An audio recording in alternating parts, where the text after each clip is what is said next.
Welcome to the Banker Lamp. Please enjoy the video.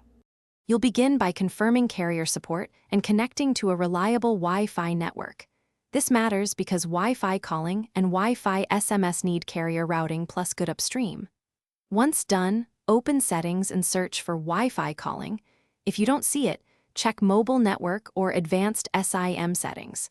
Make sure airplane mode is off and the SIM is recognized. If the option is grayed out, restart the phone and check for carrier updates or eSIM provisioning before continuing. Now enable Wi-Fi calling and set your preference so the phone uses Wi-Fi first when available. That reduces dropped calls indoors. Then open your default messages app settings and enable SMS over Wi-Fi or carrier messaging service. Some phones route SMS via RCS or carrier servers, so specify SMS fallback to cellular.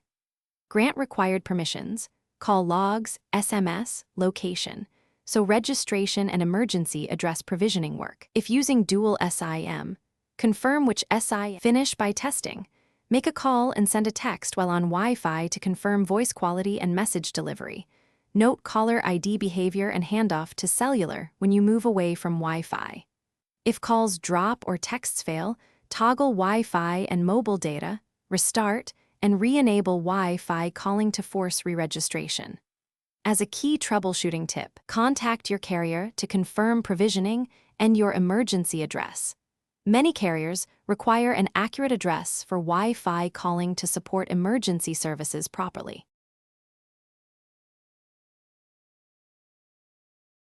Thanks for watching. If this was helpful, leave a like and consider subscribing. See you next time.